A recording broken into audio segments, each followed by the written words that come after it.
that the point is that whatever the odds are, we have to keep trying, because right now, when you look at the state of the world, everything feels meaningless. But unless you try to do everything you can, that's when we lose our hope. No, I've read Marx. I've read Engels. I've read Das Kapital. The world is run by Trotskyists. Hardcore Trotskyists. How great an anti-American Marxist!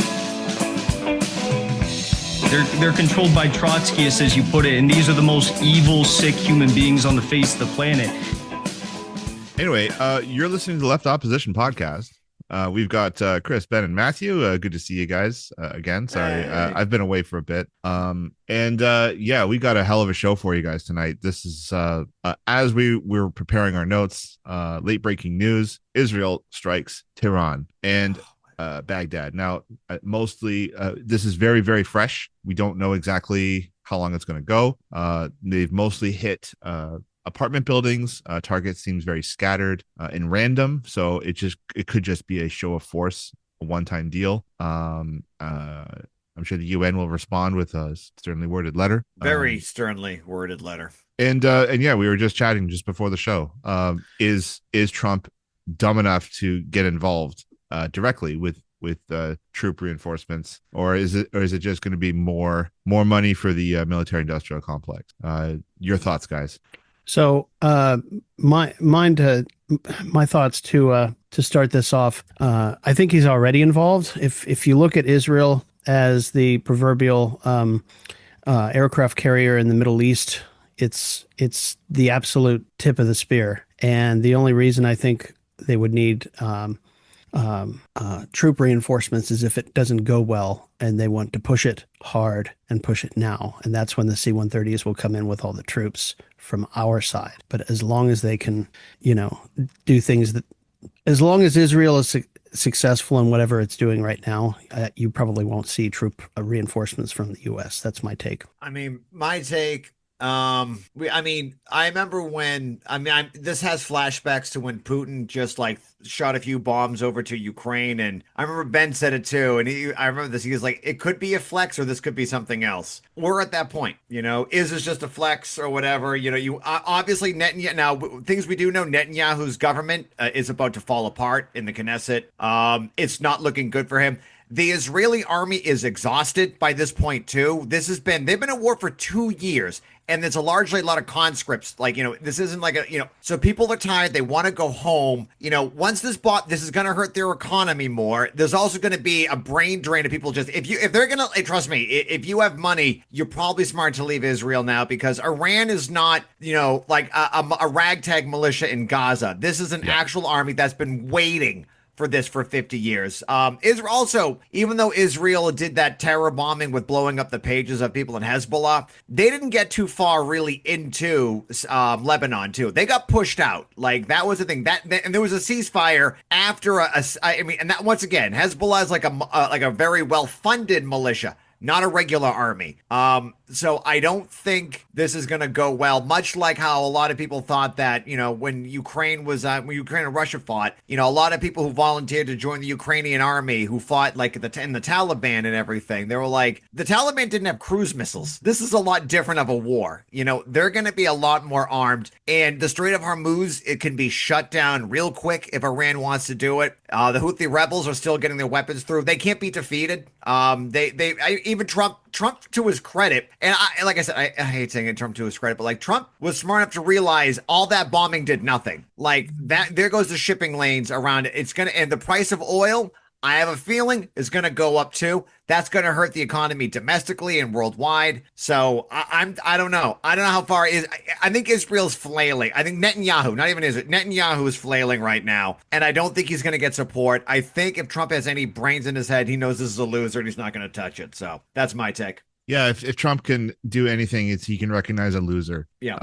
I wouldn't be surprised if we do see troops on the ground as a show of force. This is also connected to another topic we're going to talk about tonight, was the ICE raids and the LA riots, where they're sending in Marines and the National Guard, and there's a lot of anecdotes that are floating around that are like the Marines that are deployed. They're like, no, this is our community. Like, I'm not like, I didn't sign up for this. I didn't sign up to shoot at my own people. This is crazy. So there's a lot of discontent and on the ground by troops who were sent there with no food, no place to stay, and no water, no supplies or anything. They're just sleeping on like the floor of like some federal building because you can't quarter them either. That's against the Fourth Amendment.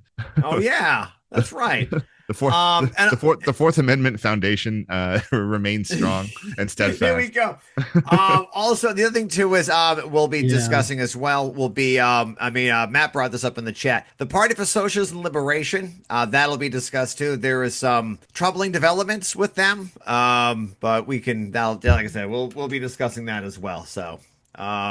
Holy God. And if we have time, I wouldn't mind discussing Zohran. How do you pronounce the guy from running for mayor of New York City? Zohran Mamdani. There you go, Mamdani. All right.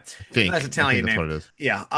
It's not Italian. One thing really quick. I mean, this might just be a blip, but I just saw something on the AP from yesterday. It said Denmark approves U.S. military bases on Danish soil as Trump eyes Greenland. So Denmark is bending the knee to Trump in one way or another. There were negotiations behind closed doors. God, that is a development. Wow. So I mean, if you think of the earlier Cold War and how missiles were stationed at different places across Europe, you could almost think of this as the new Cold War, and that with the new McCarthyism. I mean, Yeah. Beginning to look a lot like 1953 or 4. Yeah, and we have a short statement for PSL as well, right? Yeah, we do. Okay, so we got a packed show, so we got to get through this. I think we got to get through this. All right. 4 hours later, we can always make multiple episodes. Okay, so ice raids. Let's talk about it. So that was the 6th of June, so 6 days ago. I know we're a little late, but they arrested 44 people outside of a Home Depot. They arrested workers just looking for jobs, right? And what do we find? Like the crime of trying to find a job and hanging out outside of Home Depot. This is obviously this is an escalation. It's RCA's got a good article out here, as well as Left Voice's coverage has been very good on this too. These are an escalation of violent and provocative deportation efforts by ICE focused in Chicago, Minneapolis, and Southern California. It's a blatant attempt by Trump to appear tough and effective as he stumbles from one failure to another while attempting to carry out an impossible mandate, enriching his billionaire cronies while simultaneously raising living standards for American workers. Thousands of workers and youth poured into the streets, and spontaneous efforts were made to prevent ICE vehicles from fleeing the scene with their captives. So that was the early days. They were trying to block vehicles. Protesters been getting run over. Yep. Shoved violently by those pigs. Whoever they are, the masked men. I don't know if they're actually cops or whatever. They're ICE people, but they're just usually, they've been outed as white supremacists and stuff with Nazi tattoos on their arm and everything. Like, shocking, huh? But like, they're just, they're wearing like blue jeans, like ammo that has like, they stitched on, they ironed on a logo on the back of them. These are just a bunch of fascists they probably hired to go fucking mess with poor people. This is who they're hiring. Good God. So it's your local American Legion or any other, shadowy militia group that, Right. Yeah. Like one of them was the closest thing, there's a debate on whether or not Trump is fascist or not. But like, I think like this is the closest thing we have to a Gestapo are these psychopaths, these cowards wearing masks, they're raiding, they raided an elementary school. There was an elementary school graduation. They're arresting children. Yeah. Like, right. I'm sorry, like what danger are like, you're trying to convince your people that you're being invaded. Like, what danger do these people pose? These are members of the community, and their parents are just workers. They're just trying to fucking get by. Yeah. Tens of thousands of people hit the streets. These were declared unlawful assemblies, and just like they did 5 years ago with Black Lives Matter and the George Floyd uprising, cops show up and just fire fucking into the crowd. Protesters at this point, not fucking around. They're setting cop cars on fire and shit. It's awesome. And we see the same usual lib shit crap from people like Bernie and AOC being like, you have to demonstrate peacefully. You gotta submit. You gotta, everyone Occupy Democrats posted the same crap too, where they're like, everyone has to just sit down and with their hands up in the air and let the provocateurs do their thing. And because like public opinion, it's all about public opinion with these people, with these lib shits. That's all they care about. It's like, no, I'm sorry, the people defending their communities from the Gestapo do not give two shits about what the Wall Street Journal's public opinion is. Oh my God. Yeah. Like this is self-defense. This is a fight and full unconditional solidarity with the people on the ground. Right. Because the thing is this, like, number one, if you get picked up, there's no way to actually determine if this is actually an ICE agent. Like, the four of us could just go get some stupid, go to some Army surplus store, get a bunch of official looking things, pull up in my car, because they don't have any official looking anything, and we could just walk into any school or building and just say, hey, we're taking these two kids. Their parents have a speeding ticket and we don't think they're here legally. I don't have to show any proof. I go in, and then if anyone, we can pepper spray or beat up anybody that does that, throw them into the back of a van, and then not have to tell you where we're taking them. And, and that's the thing. Like, you could end up in like, if I were a migrant, or not even if ICE came, I'm running, because there's no more due process. He got rid of due process. So there's no like, well, hey, don't resist. You'll get a lawyer. You have your day in court. This will all be straightened out. We don't know where you're going. They're not going to tell your family where you go. This is exactly what you should. This is what they expect. You cause something. You have these Gestapo thugs go in, terrorize people. They know they're going to go to a concentration camp in El Salvador. So yeah, they're going to fight. That's it. And they're rounding up. One article I shared today, we'll put on the screen, Aaron, was here in Medford, Massachusetts, 18-year-old kid. Everyone loves this kid. Great kid, right? Marcelo Gomes was his name. And he was on his way to volleyball practice. His father has a questionable legal status in this country. So they arrest the kid and they put him in there, and now all the kids are all upset. One of the great things to see was that all the young people had a walkout in a mass rally for it. Even the local media around here, around Boston, was very supportive of this kid. He had no criminal record. He had nothing. He was doing nothing wrong. But like I said, 18. He's a junior. Or no, he's 7. Yeah, 18 years old. He wanted to finish, and also, so he got freed. But surprise, surprise, a bunch of fascist thugs threatened his life. And now he can't finish with the last week of school because he's terrified of what these Nazi scumbags might be doing. Because this is it. There's these little group of losers around here, have no friends, and they think it's fun to make fun of immigrants, and now they want to threaten and scare kids. Like, this is where it's leading to. So this is why Los Angeles is happening. And good. It should. This is what you're going to get. This is what Don't Tread on Me actually looks like in real life. You got all you people who are like, oh, I don't want the government coming in. And this is why we have a Second Amendment. Yeah, right-wingers can say it, but when we say it, we end up on a list, don't we? Huh? Yeah, so fuck you, Joint Terrorism Task Force. Anyway, you already visited my house, you scumbags. But anyway, yeah, there we go. They already know me. But, yeah. So anyway, this is all happening in ostensibly a sanctuary city, right? But like, what in Minneapolis too, these are all sanctuary cities that the state is now cracking down on. Yeah, there is no sanctuary city. Both parties are completely complicit in this. My other favorite lib shit comment is, Obama deported more people and he didn't have to use the military or National Guard. And I'm like, that's not a flex, you fucking asshole. Oh my God. This article says, oh God, they're just go away. I'm so tired of this shit. Terror is a feature, not a bug, in the immigration policy of both parties. The capitalists and their political parties want to keep immigrant workers as a source of cheap labor to exploit, constantly under threat of deportation, to cut across efforts to organize and fight back. As arch capitalist Milton Friedman once bluntly explained, immigration is good only as long as it is illegal. Yeah. Right. I mean, a capitalist would love to hire a desperate worker who's not going to complain that he has no lunch breaks, no bathroom breaks. He's going to go in there. He's going to work 18 hours a day, no overtime rules. And if any of them talk about a union, like this happened, Michael Moore did a thing on this once too, that a bunch of people were not here legally. They were being exploited at a hotel in Minneapolis.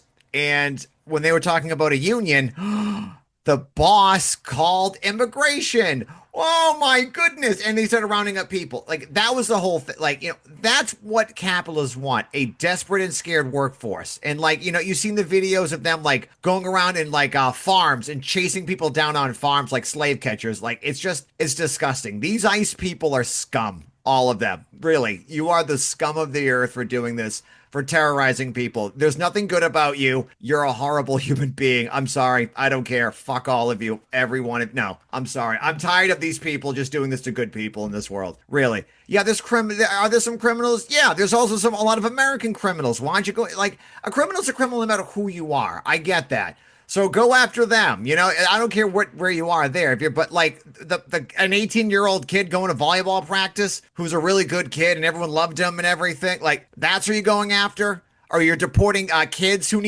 are in like stage 3 cancer, and you deported them with no cancer medication? Yeah, you're good people too. Seriously. Yeah, and that's where you cover up your face. Because if you weren't ashamed of what you were doing, you wouldn't cover up your face. All right. Anyway, I'm a bit heated about. I don't know. It's been a week. It's been a fucking week, man. These people go home and make love to their wives or beat them. I don't know what they do, but like we all know. You go home and like you go home to a family and you'd be like, "What'd you do today?" "Oh, I don't know. I made a difference today." These people are psychopaths. Yeah, they don't have anyone to go home to. No, please. They're ashamed of what they do. That's why they wear. I love this. This is a great passage here. Despite posing as the resistance to MAGA, California Governor Gavin Newsom has proposed barring immigrants without legal status from receiving health care through Medi-Cal. Just before the raids, Newsom cut funding for a program providing legal counsel to immigrant children.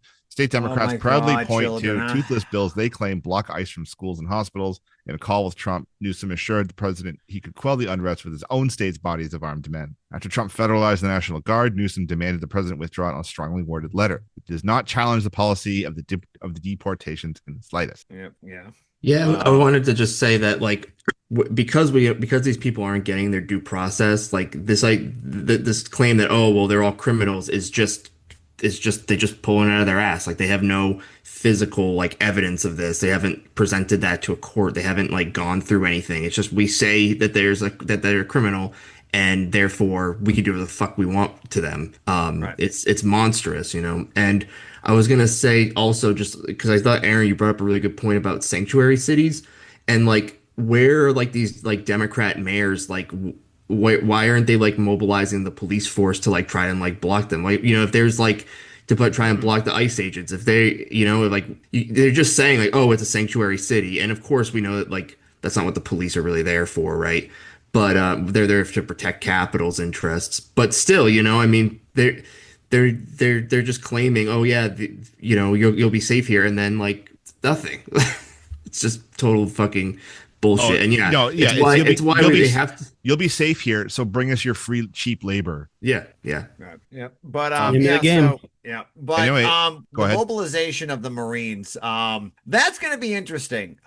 Because historically, there's two ways of this could go down with you have worst case scenario of a Kent state, but historically speaking, soldiers are not trained to hate the working class and to beat the shit out of people. That's the police. The police, if there were a revolution in this country, the last people who would ever join us at the police are trained to break strikes primarily. Because I know, police protect us. That's not what they're there for. That's secondary.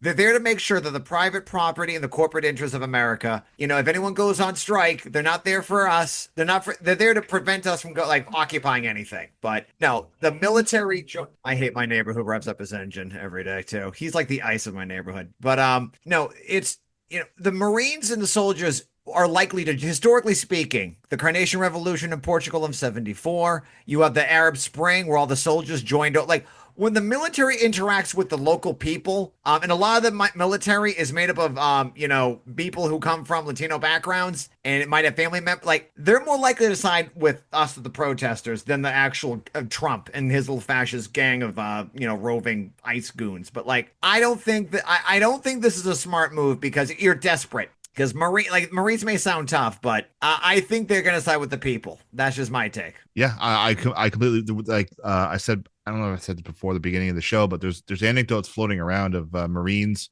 calling the GI hotline about how to not comply with orders to make sure, basically, like, whatever, they call your union steward, folks. Yeah. whatever the equivalent is. And there's some that are like, no, this is my community. This is not what I signed up for. I signed up to defend this country, not like attack my own people. This is crazy. Right. But as the poem goes, first, well, who was the first they came for? Was it the trade unionist? The communists. First they came for the communists. First they came from the communists. Okay.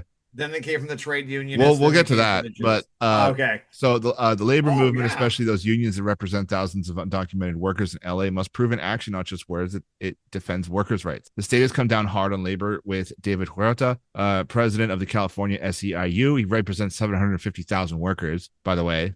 President of SEIU being beaten and detained by police during the protests. Huerta was hospitalized for his head injury before being transferred to the Metropolitan Detention Center, where he is still in custody. Now is the time to make an injury to one is an injury to all. Wait, in I reality. thought he was released. Isn't he released? He's released now. Today. Oh, he's released now? Okay, well, you got today. So, article's a couple days old. Yeah, because there was mass pressure. Like, that's the whole thing. Public pressure does work. So, yes, that's why. So, I like their call to action in this article, too. What is needed is mass working class action and organization. These protests should be staging grounds for the coordination of mass assemblies, not only to resist the campaign of state terror, but to discuss how we can overthrow the system that produces it. Neighborhood defense committees like those seen during the George Floyd uprising should convene across LA and anywhere else threatened by ICE attacks. Democratically elected councils should be formed and linked up to coordinate protests and strikes nationwide. Most of the munitions being used on protesters are produced in California. That's an interesting point. Delegates from these councils could reach out to munitions factory workers and call on them to lay down their tools and strike. Hell yeah. These are all fantastic ideas, and this is exactly what it should be. Like, and this is tangible and possible as well. Like, these are within our, like, we're not calling for full-blown revolution. I mean, we are eventually, but like, this is how the workers learn how to self-organize. Right.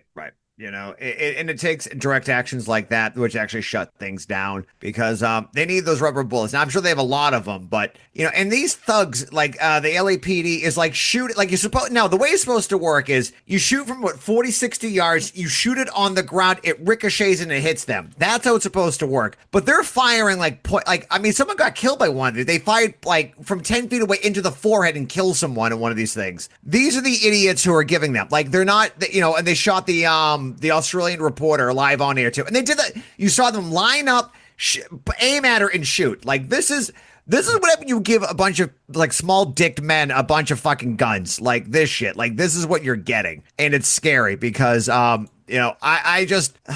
going to they're going to kill somebody. That's what's going to happen with this. And then all hell is going to break, because this is the response you got. This is what's going to, you can't terrorize people, go after people's kids and think nothing's going to happen. Like, this is it. Oh, you got that clip too, Aaron. Yeah. Good God. I mean, make sure you share with sound, because that's for all of you who haven't seen this clip. Yeah. I'm just trying to fix the Zoom, but yeah, I had this ready to go. Okay. I just forgot to share my screen with you guys. Oh, we're seeing it.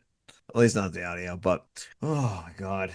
Okay, so yeah, so here you can see Australian news reporter, and there's a cop behind her that literally turns towards her, lines up the shot, and blasts her right in the leg. Yep. After hours of standing off, this situation has now rapidly deteriorated. The LAPD moving in on horseback, firing rubber bullets at protesters, moving them on through the heart of LA. There he is, right behind her. Fucking pig. You okay? I'm good. Oh my God. Yeah, they don't care. They want to be seen doing this because they know that they can get away with it. They were trained by the Israelis to do that. The Israelis regularly do that in the Palestinian territories. Yeah, that's true. I mean, that's policy right there, and there's nothing about that that's going to be fixed in a court of law. Okay, at this point, the only response is 1-to-1. You see something like that happen, and you respond accordingly if you're prepared to do so. Right. Is Gavin Newsom going to step in on that one? Are we going to see Absolutely Gavin Newsom maybe go in there, or maybe Mayor Bass? Is the mayor of LA going to show up and bring that guy to justice for shooting an innocent, like, a journalist reporting the news? No, because they learned from Israel. Don't let anyone record your crimes. That's the whole point, and that's what they're doing. So. Way to go. That's California, your Democratic stronghold. And there you go. But That's if what anything- Well, if you think about it, the Trump administration has already shown what happens if the mayor or a senator or a representative shows up and says, "Stop shooting at reporters." You get tackled by security, like I think it was a California senator, went to Kristi Noem's, the dog killer. God. Her press conference today and tried to ask a question, and he was tackled by several security people and thrown out. So like I said, Chris, if the mayor show up to that, he would probably be shot by the security forces, and the security forces would say, "What are you going to do about it?" Yeah, if anything, like, they want their crimes to be recorded. They don't care, and because they know they can get away with it, and they will go after authority figures who oppose them. Yeah, exactly. Yeah. Like that's a show of force, is to be filmed shooting reporters and nothing happens. Left Voice had a good statement here. The struggle of immigrants is the struggle of the working class. No human being is illegal. In a world devastated by imperialist plunder, wars, environmental collapse, and capitalist exploitation, millions are forced to immigrate to survive. Far from providing refuge, however, the system persecutes, criminalizes, and uses immigrants as scapegoats to divide and discipline the entire working class. The criminalization of immigrants is not an isolated event, but a systematic strategy of social control in the service of capital. The border not only separates countries, it fragments struggles, imposes hierarchies on workers, and reinforces the regime of super exploitation. Yeah. So well put. Yeah. I couldn't write better myself, honestly. Yeah. Oh, I have another fun anecdote. So a member of the RCA on the ground in LA got interviewed by the Wall Street Journal. I don't know if you guys saw this. I heard. Yeah. So the Wall Street Journal interviewed Los Angeles RCA comrade Mia Jimenez for June 11th. Article titled "Veteran and Construction Worker, a Communist: The Many Faces of the LA Protests." Naturally, the journal's coverage was shallow and skewed by bourgeois ideology. Mia gives her side of the story below. At the anti-ICE protests on June 9th, a reporter from the Wall Street Journal approached me for an interview. The main question was, what does the RCA have to do with the immigration protests? I explained the capitalists want us working for as little as possible so they can make more profits. Legal restrictions on immigration mean undocumented workers are more exploitable and forced to work for lower wages. Other workers must compete with them for jobs on the labor market, driving down wages for the working class as a whole. Perfect. Dead simple. I could not have said it better myself. Wow. Yep. Okay. Sign me up for RCA. Oh my God. I mean, like, just someone who is like just a little bit versed in theory, hitting the ground. Like, this is the power. This is the power of theory. It is unstoppable, and this is why we this is why we have to read it, because like just so concise. Fantastic. He asked if I thought there should be an easier path to citizenship. I reiterated the purpose of criminalizing immigration is to maintain the class enemy's profits, and no workers should be terrorized for the crime of crossing an arbitrary border. Then he asked if my parents are immigrants. I said they came from Mexico and El Salvador. He asked if they are here illegally, which is a pretty invasive question. I told him my mom was a refugee from the Salvadoran Civil War, and both my parents are citizens. So this is more personal for you, he said, rather than political. I can already see the kind of story he wanted to write. I said the main reason I'm here is political. I'm here because capitalism is the reason I can't retire or own a home, and why the climate crisis is happening. After all that care I took to be clear, the article was completely watered down. According to the journal, I am merely a critic of the U.S. political system, in quotes, and in quotes, spreading the word that communism would, quote, fix things. We don't expect to read the truth in the favorite paper of the American finance capital. What really matters is the RCA's building revolutionary party, which can smash ICE by smashing capitalism, yada, yada, yada. Fantastic. I would be proud to call that person my comrade.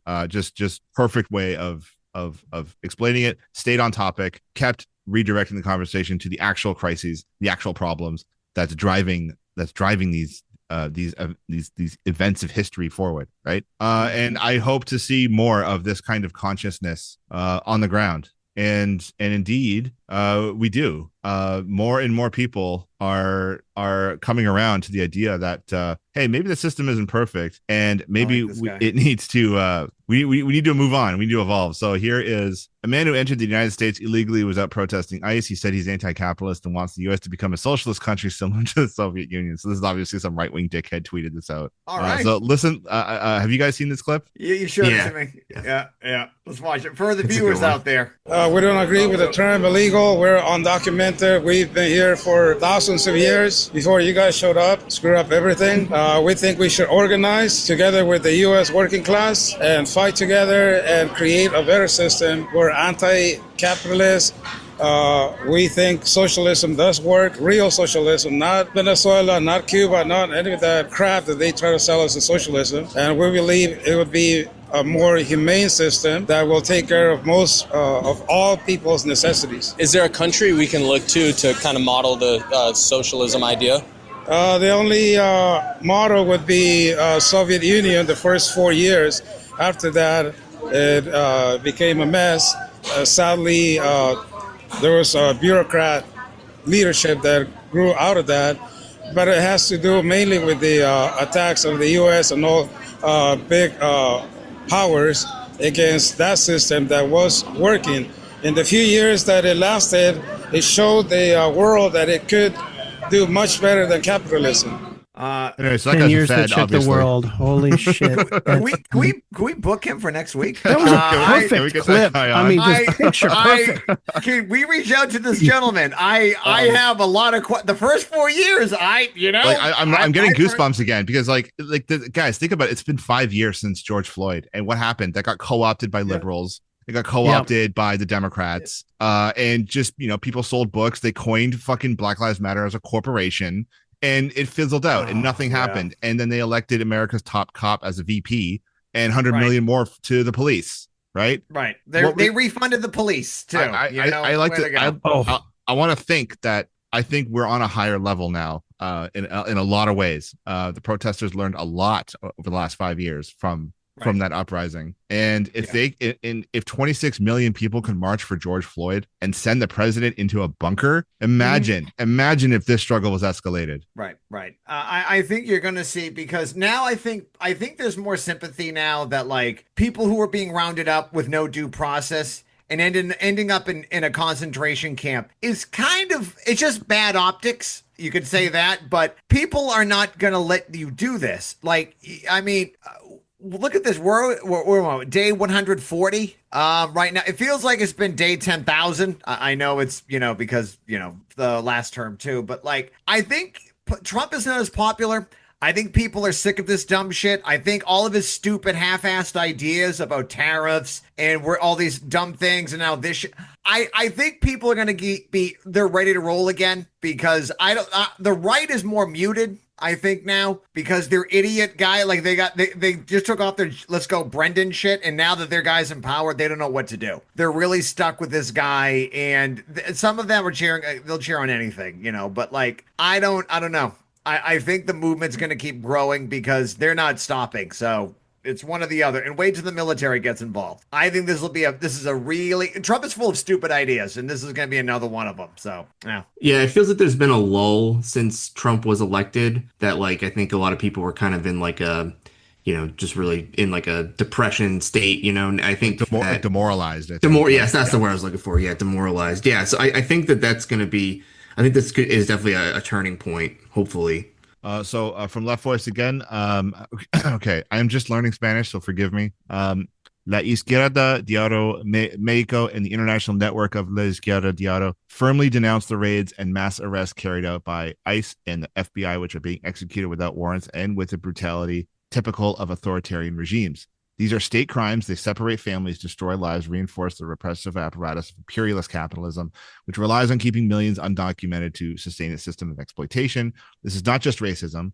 It is a class policy mandated by capitalist elites. Immigration is not a crime. It is a necessity imposed by the same system that expels millions from its territories, to enrich a handful of capitalists. Those who immigrate are workers who make society run with their hands, their effort, and their dignity. They deserve all social, economic, and political rights with or without documents. The response is clear. It is being built from below with the unity of multiracial youth, students, teachers, workers, and communities that have begun to rise up in defense of full rights, regardless of immigration status. They are confronting raids, detentions, and deportations with organization and solidarity, as demonstrated by the resistance in Compton and Paramount that managed to stop ICE. But this is happening in other states and cities across the U.S., like Massachusetts, Texas, Minneapolis. High school students and communities have called strikes and protest demands the abolition of ICE and the closure of detention centers since the beginning of Trump's term. We cannot rely on the parties of the system that administer and legitimize the capitalist order.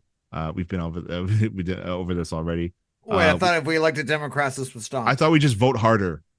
Yeah. Why don't we just do that? I'm ready. I'm ready for the new mayor of New York City to stop this. I'm sure. Why didn't the slaves just vote to end slavery? Why did there have to be a rebellion? Yeah. Why did you use force?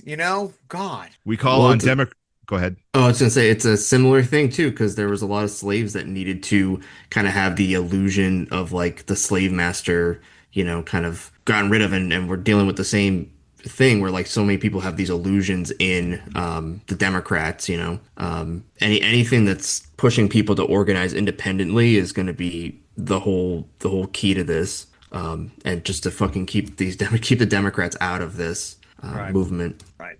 They had their opportunity to end this shit. And, you still have, here's some facts for some people. Joe Biden and Obama deported more people than Trump did or George W. Bush did. The Democrats are the more effective evil on these things. They can get more done with less protests. I mean, with President Brendan, you did see one of the biggest anti-war protests I've seen in a lot since the Iraq War, but that was a promising thing, so it's good that people are waking up. But unfortunately, when the midterm elections come up, they go, oh, look, the Democrats won. Things are going to change. They're not. You're not going to see much of a change at all, really. Not until we have like a workers' party or a mass socialist party or whatever. Like, that's what it's going to take to finally do this, because as we're learning, like, just because you elect, literally, Trump was so bad that they elected brain dead Joe Biden. And then he was so bad they put Trump back in. Like, this is not fixing the problem of capitalism. Capitalism is still going to be the problem, folks. You're not going to get health care. You're not going to have a decent life or a living standard in this system anymore, unless you're either born wealthy or you inherit a lot of money. That's it. Fuck. And they're going to come full force to try and demobilize this growing movement. 100%. I mean, it's already starting. It's all going to be about, well, we need to channel this into an election, to the midterms or whatever, bullshit. And they're going to want people to kind of go home, and they're going to want them to follow their lead. And it absolutely has to be struggled against, because they, just like in the George Floyd protests, just like in Occupy, they're going to keep running these movements into the ground, Yeah. Do we have the PSL letter? I have it. Oh, let me post it right First here. they came for the socialists, then they came for the trade unionists, and now they're going after PSL for some reason. All right. So, yeah. So, this isn't the first time when there was a riot in LA that they blamed a revolutionary group. During the Rodney King protest, Chief Daryl Gates, who sucks, was blaming a bunch of groups, and he blamed the Revolutionary Communist Party of America, not the RCA, the Bob Avakian, back when they were kind of good.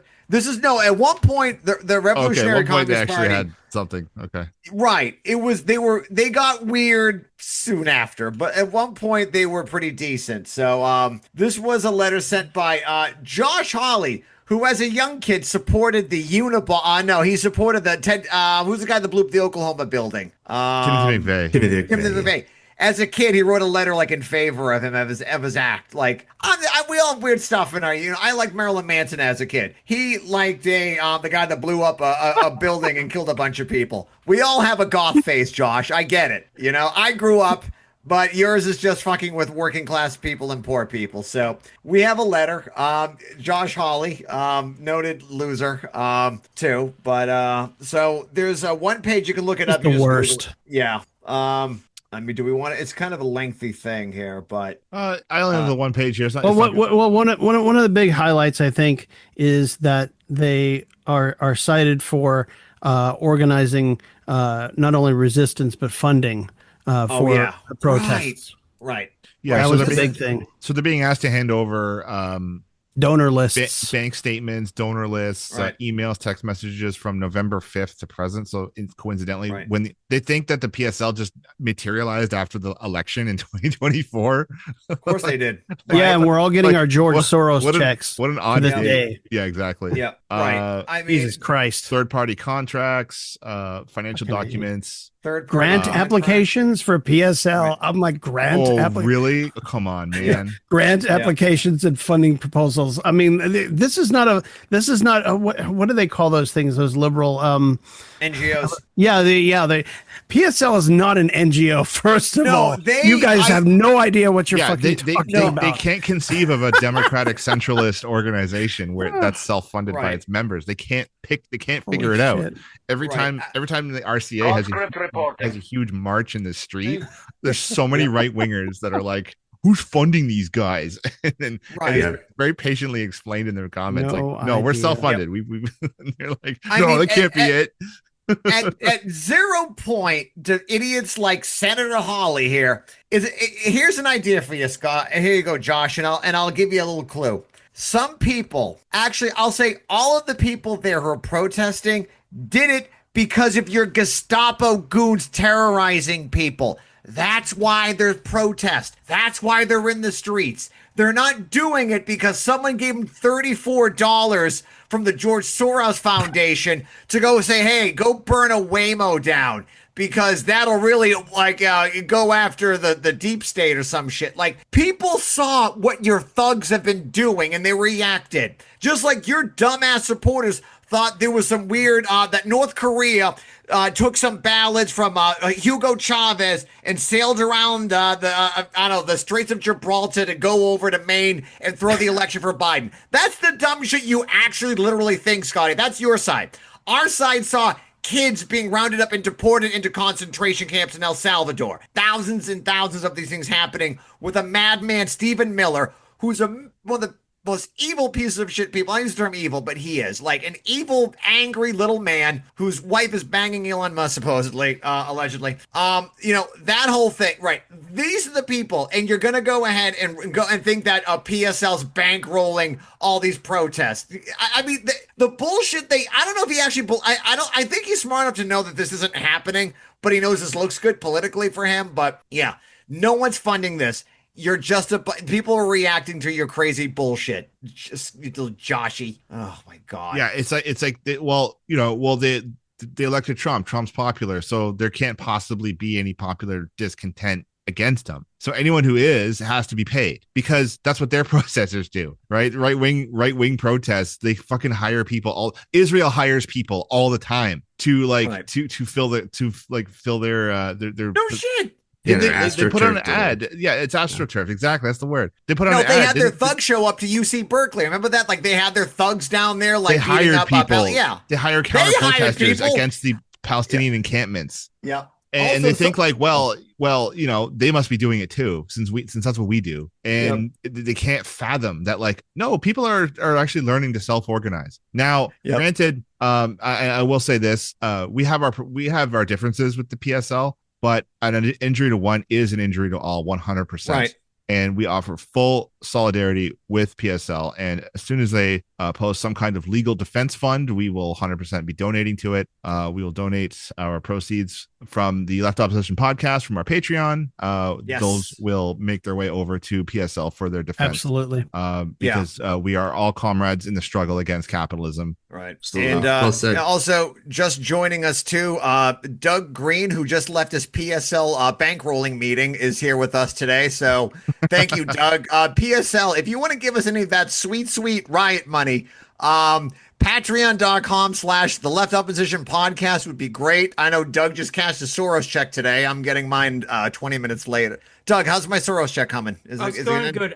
So I don't know what you guys have been talking about with this, but this that letter from the Republican Josh Hawley, redacted garbage bag. So pretty much it's an old trope that you see in like a lot of reactionaries talking about, these movements. So they're saying that basically PSL, and I guess there's another group that is essentially behind Code Pink. Okay, that they're behind it. And this is really just going back to the old trope of the outside agitator. You can look at, how the FBI viewed like labor strikes in the 30s, or how white supremacists viewed the civil rights movement. Things are, there's really no basis for conflict. The classes are really okay. The races are fine. It's really just these radicals who are coming in, Jews, and they're just kind of riling people up and everything, and they're causing all this chaos. So there's no material cause to it. But the fact is, obviously, since Trump came in like 6 months ago, they've been freaking kidnapping people, pretty openly. Obviously this stuff was going on under Biden and Obama, and we all know that. But it's like they're also just very brazen about it. They're sending them to like an offshore concentration camp and stuff. And they don't think that people might be angry about this. Right? Yep. I was just making that point. Yep. It's like, now I don't like, as far as I know that this is just a letter, I don't know if he's like trying to introduce legislation or whatnot. It's also worded very strange. Like, I'm pretty sure PSL actually probably has like a public relations person you can contact. Right. But anyhow, it's very strange. Yeah. Can you post that other thing too? I just sent over to you, Aaron, on the chat, because I want to piggyback on what Doug said too, like about the whole outside agitator thing. Let's see if I can. It's a weird file, so yeah. Maybe try this one. Is this one gonna work? Probably not. I'll just screenshot it. No, I got it. Oh, you did? Okay. Yeah, here it is. Right. This is the same thing. Same idea. This is what Negroes beware. Do not attend communist meetings. Paid organizers for the communists are only trying to get Negroes in trouble. Alabama is a good place for good Negroes to live in, but is a bad place for Negroes who believe in social equality. In all caps, the Ku Klux Klan is watching you. Take heed. Tell the communist leaders to leave. Report all communist meetings to the Ku Klux Klan. This is the whole thing. Things are fine. We were rounding up children and everything was fine until the outside PSL people showed up. Like, same stupid shit you're hearing now. And this is from I think the 30s, right? Can we also notice this? The same people who are condemning what's going on there as an insurrection, as some kind of revolt, all that shit. What happened on January 6th, 2021? Right. Do they have any problem with that? Like, these were a bunch of anti-Semites, Klansmen, and neo-Nazis, so the Republican Party doing this. And, you get like the talking bleach blonde bimbos on Fox News saying, we can't really decide what it is and everything. We can't like paint them all with one brush. And really, you're that dumb? We all know they're not that dumb. They're just a bunch of ideologues for the bourgeoisie. But they can do it with this because it's the different class forces involved. Those are all a bunch of petty bourgeois, foot soldiers. And these people are not. And, despite, what, the ACP says, they're not foot soldiers for the Democratic Party in LA and everything. Anyway, that ad you sent, Chris, reminded me of this tweet from AOC 2 days ago. Everything was fine until Trump decided to unleash violent raids without grounds in elementary school, shopping areas, and peaceful public spaces. Oh, huh? Everything was fine? Yeah, everything was fine until Trump unleashed violent raids. Yep. Oh, Shama Swan said that. Oh, man, Shama's been getting better. This is appalling and dishonest because ICE agents with full cooperation of the Democratic Party were already brutally targeting immigrants. Hey, Shama Swan, right on. Neither party gives a crap about immigrants and working people. We need to build movements independently of both. Shama Swan, by the way, recently split with Workers Fight Back into her own even tinier little. Are you kidding me? Is she not in DSA anymore? No, I don't think so. I really actually leaving us, I actually think she's a big opportunist. I don't like her. But that said, looking at this tweet in isolation, it's fine. Right. You don't like anyone, Doug. She could not be an opportunist, and I would. And that's what we pay you the George Soros checks for. Okay, you just keep up that not liking anybody energy. That sweet deep state money, said, baby. Looking at the tweet in isolation, it's fine. Yep. She's actually running for Congress right now. Yeah, that's too. right. She's She's running for Congress. she is running. Yeah, she is. I didn't know she left Worker Strike Back. That was her group. I don't know. I think that's a recent thing.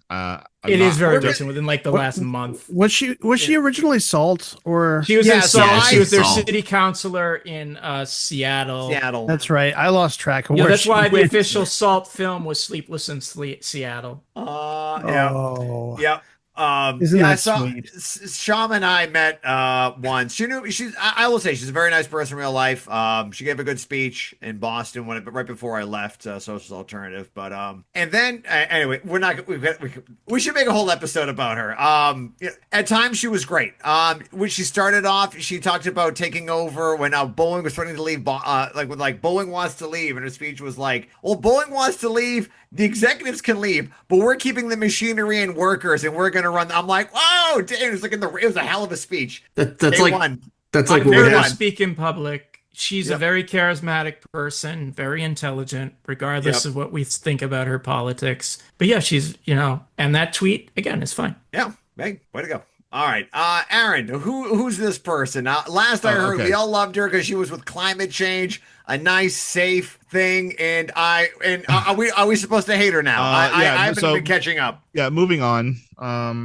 Because again, it's a packed show. We could talk about ICE all night. But some other stuff went down this week. Is Greta Thunberg led the I don't know if she led, but like she was on part of the Freedom Flotilla with Liam Cunningham. On board the Madleen. They were abducted in international waters. They were raided by the IDF. They were headed towards Gaza. Now, here's the thing. What's kind of interesting is like if Gaza isn't being occupied, as Israel claims it's not occupying Gaza, they're sailing towards Gaza. So why is Israel fucking kidnapping these people in international waters? It's called piracy. Well, yeah. Piracy. As well as a French MEP, Rima Hassan, as well. So there's they kidnapped a French politician. Imagine an international outcry if any other country did this. So they've sunk they sunk a Freedom Flotilla in 2010. I think everyone died on that ship. So this is a testament, I think, to Israel is well aware of the popular opinion of them, and they knew that like this would really, really look bad. Not that they seem to care, but they seem to care this time. They knew this would look real bad if they shot down this this flotilla here. So they instead just arrested and kidnapped everybody and offered to force them to watch the Hamas October 7th video. I don't know if you guys saw that. What the fuck is wrong with them? I think they're showing in cluster bombs because this is what you're doing. Kids. You're bringing vitamins.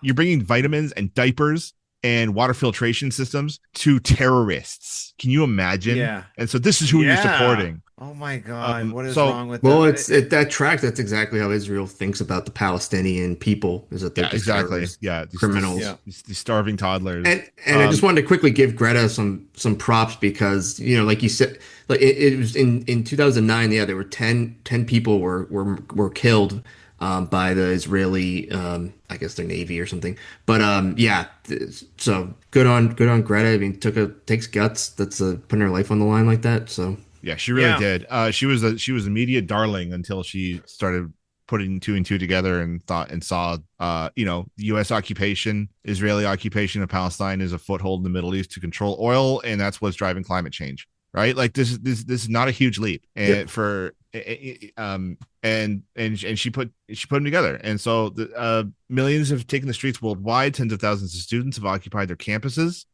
We've heroic and desperate individual acts. Our very first episode, we talked about Aaron Bushnell. Yeah. God. Western governments have ignored them all. Millions are drawing the conclusion if Palestinian people are to be saved, it will be against the actions of our own governments. Looking for more and more effective methods. So it should be noted that the aid on board the Madleen, it wouldn't not have had any real material impact on the ground in Gaza in any major way. But what's noteworthy here is all eyes on Israel, and for the first time in its short history, public opinion is against their seizure, occupation, and genocide. Israel didn't dare kill anyone or sink the flotilla, especially with Thunberg on board. This could open the door to deterrence and perhaps larger flotillas in the future, with aid arriving by boat and by land. And a mass land march is already being planned. As of recording, I think 2,500 people are slated to march across northern Africa to Rafah. So the global march is starting today, apparently. Global march to Gaza will begin in Cairo, culminating in June 15th at the Rafah border crossing.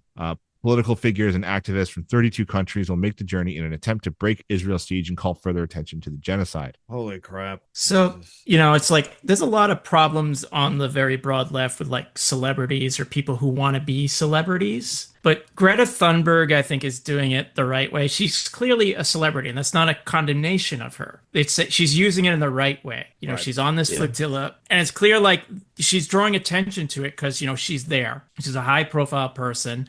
And just shooting her or something Israel is smart enough to realize they can't do that. And this is like how you can actually use your celebrity in a positive way. You saw this in like the 60s with someone like Jean-Paul Sartre. When the French government would ban a radical paper, like, make me the editor. So it's like, make me the editor and I'll sell it. And they won't arrest me because I'm too well known. And this is like, that's like a real principled stance. And, she's fairly young and, kudos to her. I don't hate. Her, I don't condemn. Yep. And, it's like, I think she's using the celebrity in a great way, because she's not trying to make it all about her. And we know those people who exist. Mm-hmm. It's like, they always want to be the center of attention and everything. They want to be the next Bob Avakian. And it's like, she doesn't. She's really, I think, I hope I'm not proven wrong, but as far as I'm concerned, she's genuine. And, she preaches what she practices and she practices what she preaches. Yeah. So in an extra petty move, Israel put her on a plane back to Sweden, given that she doesn't fly for environmental reasons. And she spoke to reporters when she landed in Europe when one asked why she thinks governments are ignoring what is happening in Gaza. Every time they give her the opportunity to talk about herself, she redirects the conversation. She'd be like, what I went through on this flotilla is nothing compared to what Gazans are facing. So they asked, well, why do you think the world is ignoring it? And she had this to say. Why do you think so many countries, governments around the world are just ignoring what is happening in Gaza? Because of racism. That's the simple answer, I would say. Ding, ding, ding, racism and basically desperately trying to defend a destructive, deadly system that systematically puts short-term economic profit and to maximize geopolitical power over the well-being of humans and the planet. And right now it's very, very difficult to morally defend that. It is impossible, but still they are desperately trying, which is...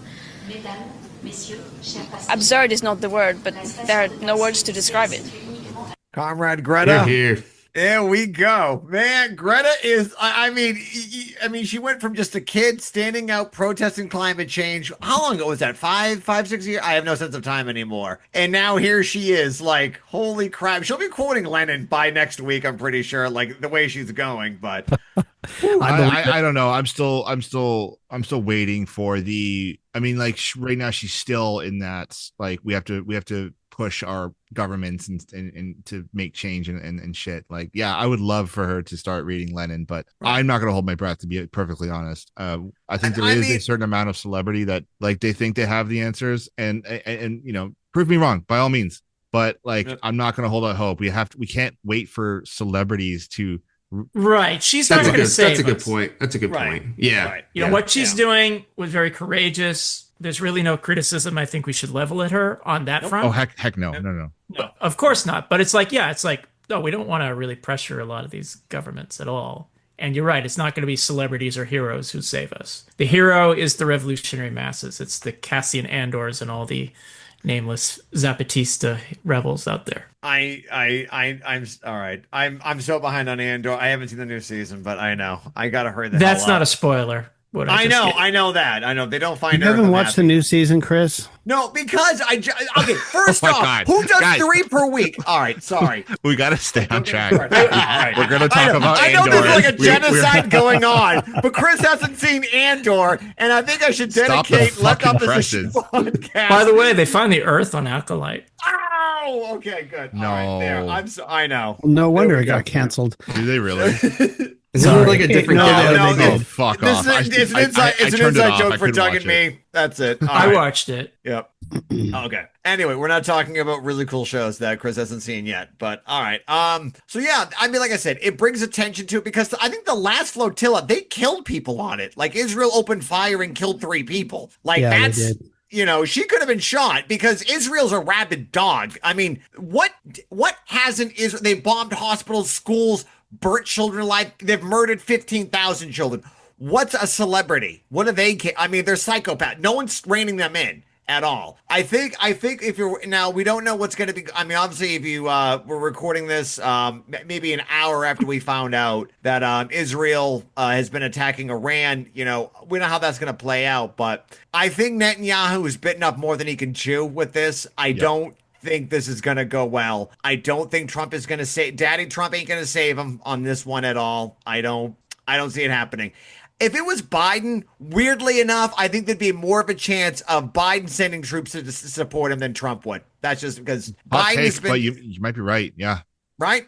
I mean, at no point did he what did he do the whole time? We stopped shipping a couple of 2,000-pound bombs, but for like a day. That was it. Yeah, for a day. He probably thinks we're still in Vietnam. I mean, Iran is like it's not like Iraq that was devastated by the Gulf War, sanctions, and everything. There's also like I think at least 90 million people there. Fairly modern military and infrastructure. 4 times the size of Iraq and just as mountainous as Afghanistan. Like, good luck with that. They have a lot of good reasons to not like both the Israeli and the American governments. Mm-hmm. Like they're kind of allied with Russia. Russia's kind of they have good relations. Like with it's also countries. been a notoriously difficult place to occupy historically. Yeah. I don't know what they're going to do with that's a large land mass and a bunch of people. Like they're ready. Like you can log missiles at it, but you're talking about troops on the ground is something much different. Yeah, that's what I was thinking. There probably will be like a sustained like air campaign, but I'd be surprised if there was boots on the ground. Because now though, I mean, like they've always been teasing war with Iran, but I think a couple of reasons why they chose this week to launch these strikes. One, there was a failed vote in the Knesset to dissolve the Netanyahu government, and they barely passed. Netanyahu squeaked by 2 votes. So like he's facing a lot of unpopular and instability at home. I think the flotilla was humiliating. It's a signal to the world that Israel is not invincible. Mm-hmm. And just recently, 5 nations put sanctions on Israeli ministers while Israel is shooting starving Palestinians waiting for food. Right. Yeah. So constantly sanctions slowly. British Foreign Secretary David Lammy is calling Israel's blockade morally wrong and unjustifiable.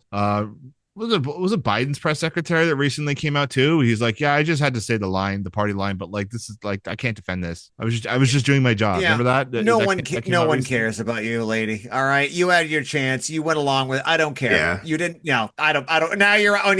Now you lost your job. Oh, now I'm against it. That's real courage. After you're out of it, I don't give a shit. Yeah. I hate these people. No, you went along with it. I don't care. Yeah, it's like Israel's been at war for almost 2 years, with like this open war in Gaza. And you're right, there's all like the international pressure. Now they're going out. They've also been doing stuff in Lebanon and Syria and now Iran, although there have been missile exchanges before. Like even with U.S. support, it's like that's still a lot for a country to take on. Right. Just if you're talking about like the logistics of it, like you can't with all the international pressure, it's like I can't see it lasting long term. Right. And I know before you came on, Doug, I was just talking about the thing too. Like you also have a pretty exhausted army. It's not, they've been fighting this for 2 years. And also the brain drain. I think I talked about that maybe a while ago. But if you got a lot of money, you're probably getting out of there because there's going to be missiles coming back to it. Like, a lot of like doctors, well-off people are going to be leaving too. That's what's going to be happening. Hezbollah, they, despite that initial attack of the pager, which killed a lot of innocent people in them, like Hezbollah repelled them after they made they didn't get too far. They didn't take out Hezbollah. That didn't happen either. The hostages, they didn't get back either. Like Netanyahu is, I think, like I said, I think he's in a bad spot, and this is his last thing he can really play to keep himself out of jail for corruption. I mean, which he should be in. Analogy War is crimes. not exact, but South Africa by the end, apartheid South Africa, was dealing with international sanctions from most of the planet. You know, the Eastern Bloc, most of the Western countries as well. And they were also involved in, you know, suppressing the black population in South Africa, but also waging wars in Angola, Namibia, Mozambique, and elsewhere. Very overstretched, and eventually the system cracked. And Israel is, let's just say there are echoes there. You can never make a historical analogy that's one-to-one, but I think there's enough echoes. Like, they're facing their own strains economically and politically, and I think they're overextended by what they're doing.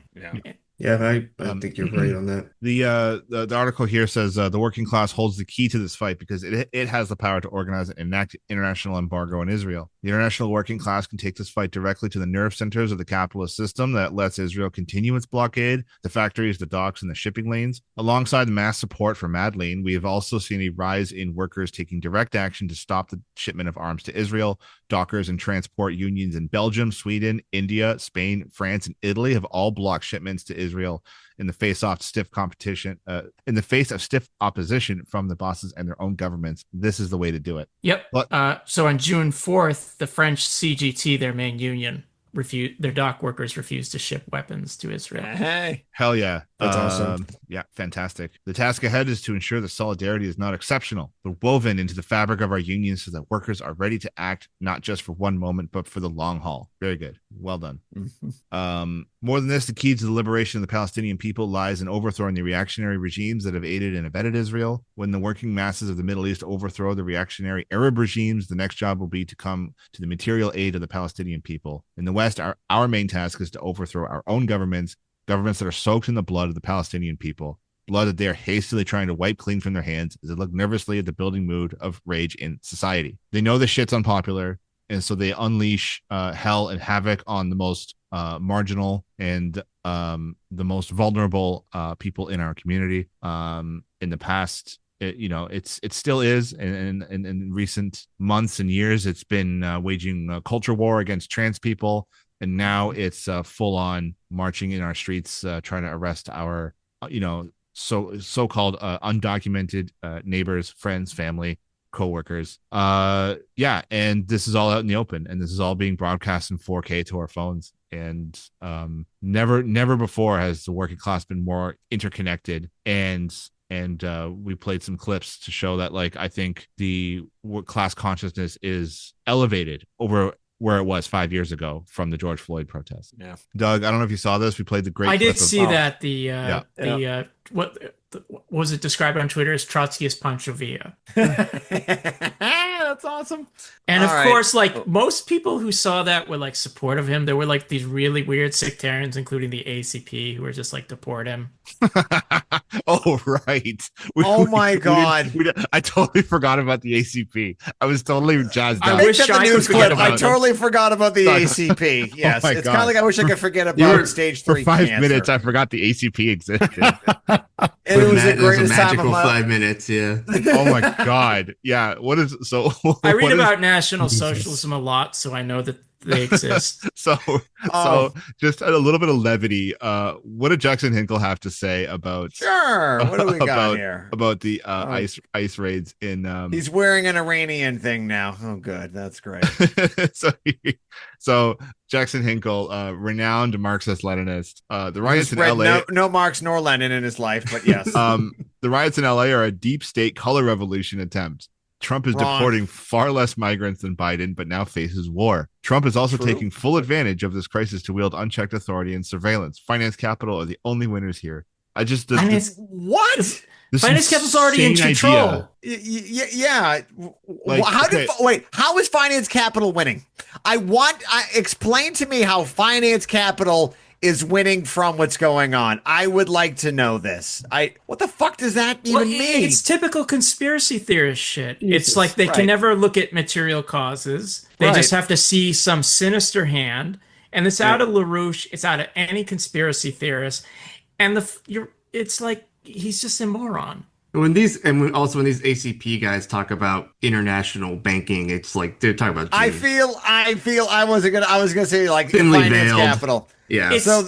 Okay. Well, the thing is, it's not thinly veiled with Hinkle. He's pretty openly anti-Semitic, and we don't mean in the fake way. He's like, Jews did 9/11, Jews killed Jesus. There you go. Yeah. You know, it's all that kind of. The world is run by Trotskyists, aka Jews. Like, if only. Yep. I mean, I would like to have my position as like head of the commissariat of like the northeastern USSA, but I'm not. Sorry, Hinkle.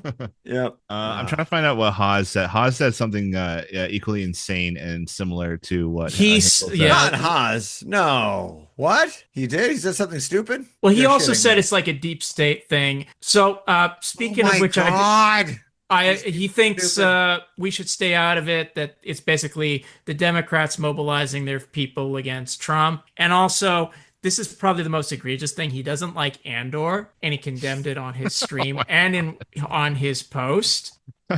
He's just a contrarian. You truly are the king of kings. Oh shit! My God, what a fucking stupid take this man has on everything. This is incredible. So this is the Black Red Guard. I hate this guy, but I don't like him either. He posted the PSL letter from Josh Hawley, and one of the ACP morons writes, "This is why the ACP has discouraged people from attending these protests that are pushed by billionaires. We need to be building dual power, not having adventurous riots that accomplish nothing and provide cover for the state to crack down on the real left." We all have our criticisms of PSL, but it's also like we don't support the state going after them, and we know that the billionaires were not behind this. These people are freaking stupid, and they can't give you an actual material analysis of what's going on. No. And the fact is, they can't they're fathom not building that communities are defending themselves from the fucking authorities. And that's actual. It's not dual power, but that's the road to dual power. Is that? Yeah. Right. And also the fact is, they don't want to build dual power. They want to just build the GOP. I've seen enough. Like the only acronyms they like are GOP and ICE. That's it. The fact that he's calling them adventurous riots shows that these people have no fucking idea. They what know they're talking about. they know buzzwords, and they like mix them together. They try adventurous riots. Are there like riots that are well planned out riots? Riots are usually because like something really bad has happened. They beat the shit out of this one kid and he's dead. People are upset and they're gonna like storm the cop building, like George Floyd. That happened. Also remember the language itself is used to make people look crazy. It's a riot. It isn't a demonstration. Yeah. They never use, it's like illegal immigrant versus undocumented migrant, right? Yeah. They want to play up the fear. They want to play up they're going to come to your house and kill your daughter kind of language. Also, one thing, can you go back to that screenshot? One of our fans on Rivethead on our Zoom chat, if you go back to the Josh Hawley thing, he does say, look at the top left. There's no street address for Party of Socialist Liberation, just San Francisco, California. You just sent it to San Francisco as a letter carrier. If I got less than PSL, I don't know. Well, can you give me an address, an apartment number? You know what? Just find a postal worker in California. He's probably part of PSL. Right, that we always are. Yeah, that's it. But like, they can't even put an address down for PSL, Josh, you moron. There's probably a contact actually on their site. Most of these groups have one. Yeah, you could just like Google the address of any of them. But like in San Francisco, just generally San Francisco. All right, so maybe all of San Francisco's PSL. Right. I mean, they don't actually have they have a phone number in San Francisco, and they have like they don't list the address on their site, but there's an email address and a phone number. Yeah. So they didn't even have that. Like, my God, they don't. Anyway, we have like the dumbest people in government. The ACP is both. They claim that PSL is both nothing but feds, but also the ACP will defend PSL against any state repression. No, they won't. Yep. No, they won't.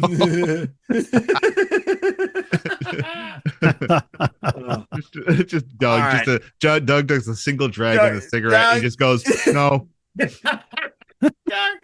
All right. I think we got time for one more article. Okay. All right. Yeah. Doug's favorite guy, Zohran. Doug is a big DSA fan. We all know that. Oh yeah, I love DSA. Don't mess with the Zohran. Yep. That's funny, actually. I'll give you that. All right. So that Okay, is damn. so again, another article from the RCA. A lot of RCA heavy episode tonight. They've been. Why? If you keep making bangers, we'll keep reading them. RCA. Gotta Yeah, say, but that's right. Why yeah, communists can't support Zohran Mamdani. Chris, take it away. Yeah, so this has been coming up too. People usually know my politics are usually asking me, and I'm sure I'll get into too. It's like, hey, this race, and it's a good thing, right? This is going to be good. That like, look, Andrew Cuomo sucks. So this guy, right? He's gonna make things better, and I hate being that guy. To be like, I mean, sometimes it's not helpful to say like, but I do say it in a like. And it's like I bring it up to people, I think you should know better, but like, look what the Democrats did to Bernie Sanders twice. Every time someone who's a progressive or self-described socialist tries to run within the Democratic Party, they will do everything they can to prevent this from happening. He's not going to win. And if he does, they're not going to they hate the left more than the right. And this guy right here. So from the article, this is why communists can't support Zohran. How do you say it again? I'm bad with names. Mamdani, I think. Mamdani. Yeah, that's it. Mamdani. Okay. We don't live in New York, you can tell. Yeah, I know. That's it. Yeah. Like they haven't tried to say Auchincloss. That's a Massachusetts only thing. Who sucks? So this is from the article. This guy is a DSA member running as a Democrat for mayor of New York City. He's currently polling second in the primary behind Andrew Cuomo, the ex-governor of New York. And this is the thing. And I'll just read this section here. But class independence is essential. To wage an effective struggle against the class enemy, workers need a political party of our own, period. The Democratic and Republican parties are capitalist institutions which exist to advance the interests of their class, not neutral vessels to be filled with whatever class content we want. I think that's crucial with people. Mm-hmm. The Democrats are not like, if you just show up, you can make it your own. You can't. It doesn't work that way. It might be neutral until someone who's progressively to the left gets in, then they're going to show up and demand things are going to happen. Once again, Bernie Sanders proved this 2 times in front of the country. I mean, this is a guy that kept winning election after winning election everywhere. And they got Barack Obama and the whole Democratic Party establishment got everybody to drop out of the race except Liz Warren to draw away from him to make sure that President fucking Brendan, with his brain melting out of his ears, was going to be the nominee. And that's who you got. That's unfortunately the Democratic Party. This needs to stop. We need a workers' party or a mass communist party or so, whatever one. Like I said, there's pros and cons. I get it. This Democratic Party is not going to be it. All right. It's not happening. Fetch isn't going to be a thing. I think, Doug, that's for you. Yeah. But stop making it. I think you're right. That paragraph is key. The fact is, he is a Democrat. That's his party. Right. It's the Communist Manifesto, or the Manifesto of the Communist Party, not the manifesto of the DSA member running as a Democrat on their ballot line. It's not some crap like that. This guy may be a nice person. I don't know. Let's assume he is. Your nice intentions and your nice feelings don't overcome these structures. You enter them. You have to agree to play by their rules according to their lines, and obey their policies. And this is not something new. We're not being sectarian. This is a clear distinction. And there's, you can go back in history to the 30s and beforehand and see what happens when leftists or purported leftists enter the Democratic Party. The leftism is sucked out and they become just another cog in their bourgeois machine. And this guy, let's say, if he wins, it's not our victory. If he loses, it's not our defeat, because he's not running for our class. He's running for their class on their line with their program. And DSA are a bunch of fucking lapdogs for these people.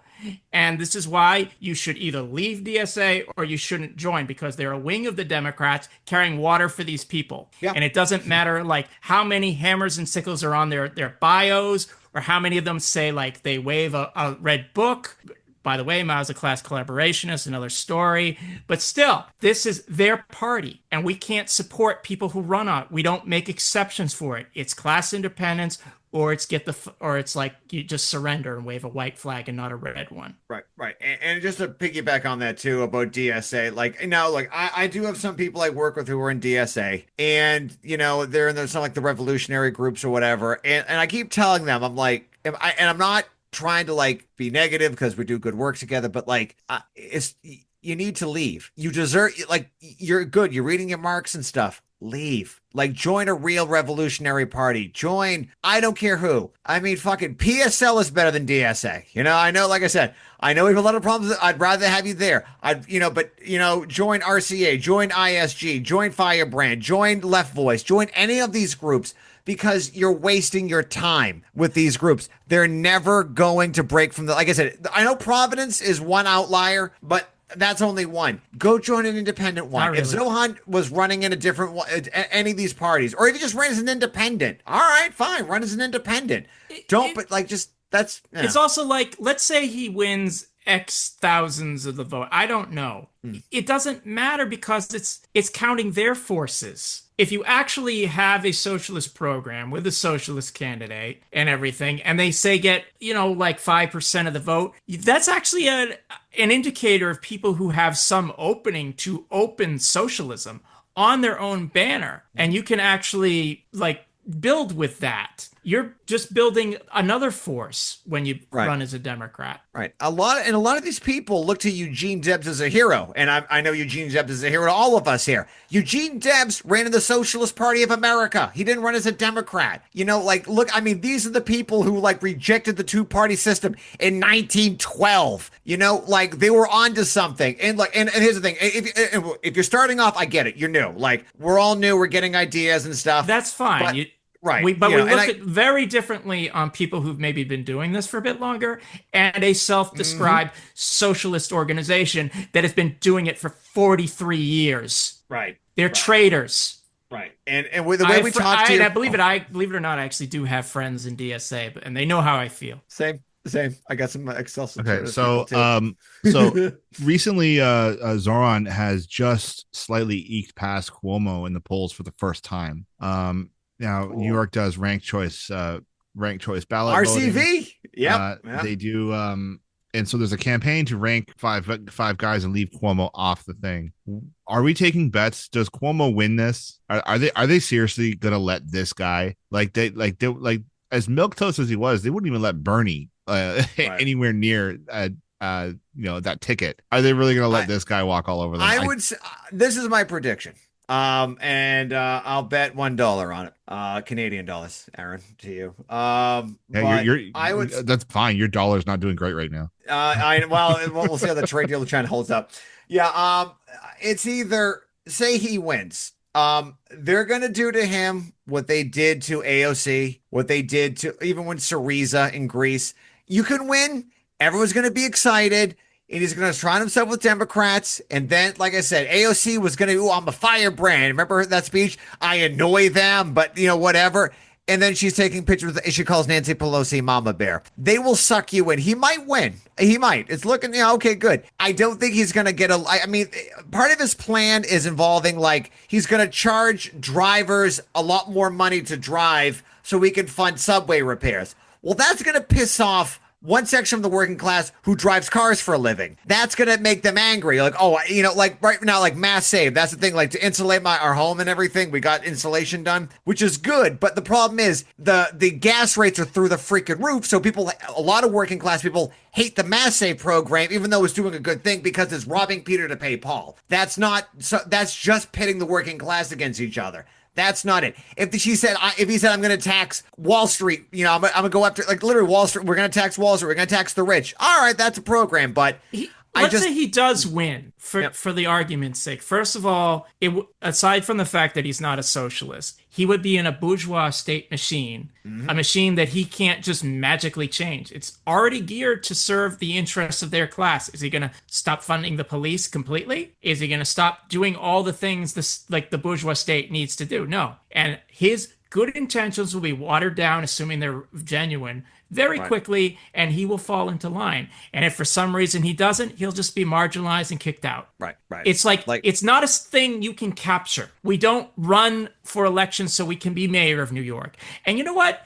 He wouldn't even be the first DSA member who was a mayor of New York. David Dinkins was the mayor of New York in the 90s. And I'm still trying to figure out what he did for socialism during his administration. Probably as much as Mamdani will do in his administration should he win. which is next to nothing except discredit it. Right. I think the name of socialism will just get hurt in this whole mix too. Really, I don't like calling yourself a social democrat. That's fine. Like, just don't use our words. That's it. Like, say I'm a social democrat. All right, good. I mean, unless you're going to change the system, you're going to have the same problems here. Exactly. I'm sorry. And that mean that people will look at Mamdani, assuming he's in office, carrying out all these repressive policies, be like, well, if that's socialism, I'm going to turn to something else against the system because the system is socialist. And we can certainly disagree with that, but we can also understand where it's coming from. This is what happens when you have social democrats in office and they carry out repressive policies. People turn to the right as the anti-system alternative. Granted, he's actually already on the right since the Democrats are a right-wing party. Yep. Well, you got to remember too that that's sort of the social democrats reason to be is to cause that type of confusion in the ranks of the working class, and it sounds like this easier path to socialism that you can just vote and then it'll all get taken care of. But yeah, that's not how you build socialism. Are you telling me Karl Kautsky's wrong and Eric Blanc is wrong? Exactly. So they have a long pedigree of people like this. So But if you just vote hard enough, it can happen. That's awesome. Come on, name me the one place where they've never done a non-electoral socialism. It's never happened. But plenty of socialists have been elected. And they've all instituted socialism. Yep. I mean, like I said, Gavin Newsom, AOC. Yep. Tony Blair. There we go. Francois Mitterrand. Gustav Noske. Syriza in Greece. They brought in socialism. Doug's just making up names. I can bring up some really obscure names, but I mean, Alexandre they'll Millerand. never have it. You only get in one lifetime, not in ours. You only get one Nicholas Ceausescu. That's one thing. That's different. But he actually wasn't elected. He ascended. He descended from heaven. He didn't need any elections. Are you shitting me? Was seated at the right hand of the Father. That's right. And that father sitting next to him was Gus Hall. To be fair, his large stack of books. Ceausescu was killed on Christmas. In the back room. They killed the Savior on his birthday. It's kind of convenient. Right. I mean, him and Jesus were both killed on Christmas Day. That's the thing. People don't appreciate the fact that the two greatest communists of ever met. Ceausescu and Pol Pot. Right. It's like there was so much communism in one room. It's like they basically would melt everyone's glasses. Right. Like if someone lit a match, the whole room point. would blow up. Yeah, that was it. That was it. I mean, Pol Pot got rid of the hammer. He didn't even need it anymore. He was done. He was so advanced, he went back into agrarianism. That's the kind of socialism we're going to bring back. All right, the socialism that doesn't even have the working class because they don't need to exist anymore. All right. Jesus. Okay, folks. Well, I think we got a couple. We got an hour 45 here, so I think we got. It's gonna be a special edition. Yeah, we do. I haven't seen any mushroom clouds go off by my house here, so I guess we're doing okay. I guess I gotta go to work tomorrow. I guess so. Enjoy the gas prices, folks. Yeah, I gotta do my work too. Yeah, it sucks. Oh my God, I know. All right. Well, so for everyone, if you want to support us, because the George Soros checks are a little slow coming in, you can send us some funds at the patreon.com/left opposition or the left op. Just type us in. You'll see a Trotsky and the thing. That's us. Also follow us on Facebook. We're also on LiveJournal and Telegraph, Western Union. Send a letter to us too. San Francisco, every communist gets a letter. If you just send us San Francisco, us and PSL are sharing the same building right now. It's just all of San Francisco. Just send it there. They'll know who to send it to. So thank you very much for listening, and we'll be back probably a week or two. I don't know. We'll see. Something's going on eventually, right? We've got something planned. Anyway, for me, Aaron, Matthew, Ben, and Doug, we thank you. Keep up the fight, keep up the struggle, and we'll see you soon.